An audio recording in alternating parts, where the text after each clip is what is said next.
Okay. Okay. Go. Galingan para mag sa 100. Baliw? Baliw? Hindi ako baliw! Hindi ako baliw! Huwag yun nakatingin sa akin. Mukha ba ako artista? Dati ako yung tawag na baliw. Sabi rin hindi ako baliw. Bitawan mo ko! Bitawan mo ko! Huwag mong gawin sa akin to! Huwag mong gawin sa akin to! Maawa ka! Hindi ako baliw. Hindi ako baliw.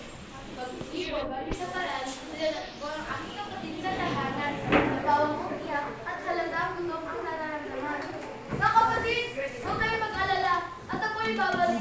Duman ako sa inay ko na trabaho sa isang mayaman at ang aking tanan ay isang babae na kahiga sa ikaliwan. Inay! Inay! Ano niyo si Inay? Ba't kayo nakahiga rito? Tulong! Tulungan niyo kami! Yung araw na yun ay dinanamin sa ospital ang kaawa-awa naming ina. Nahulog pala siya sa hagdan ng walang nakakita. At ang aming napakabait at napagmahal naming ama ay naghanap ng pera para tambayan sa ospital. Pagpasok ko sa paran, magandang malit ang aking nalaman. Ako'y nagmamadya na sa Marso at ako'y kabilang sa 10 talino. Dadahin ko sana ang balitan yun sa aming bahay dahil nakauwi na ang nanay.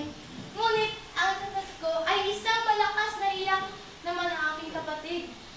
Tahan na kayo, babalik ako dito. Maghahanap lang ako ng pagkain. Sabi ni Ama, sige po, Ama, ang sagot namin.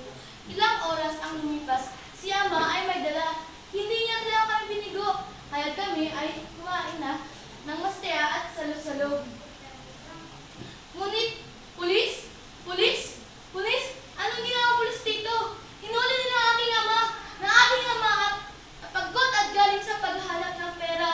Ang bait kong ama! Ama ko! Ama! Anong ginawa ng ama ko para hulihin ninyo? Ano?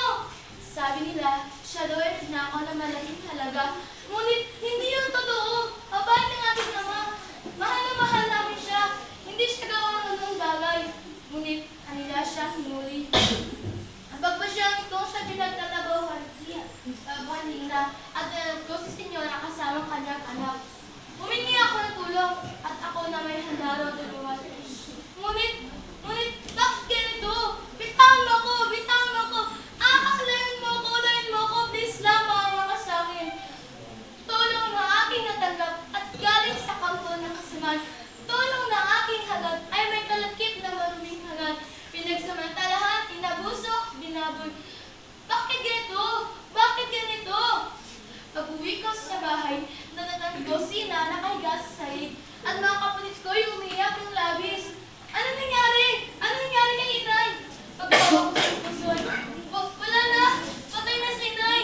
Inay! Mahal ko ang ina! Namatay si Ina at ikunulong si Ama. At ako, ninakawan ng biglag. Bakit ganito? Bakit ganito? Bakit ang mundo ay balot ng saman? Bakit? Bakit? Bakit may umabuso at nakaabuso? Bakit?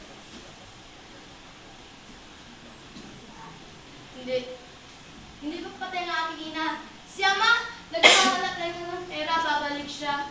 Ang mga kapatid ko na sana, hinuli ang aking kamag-anak.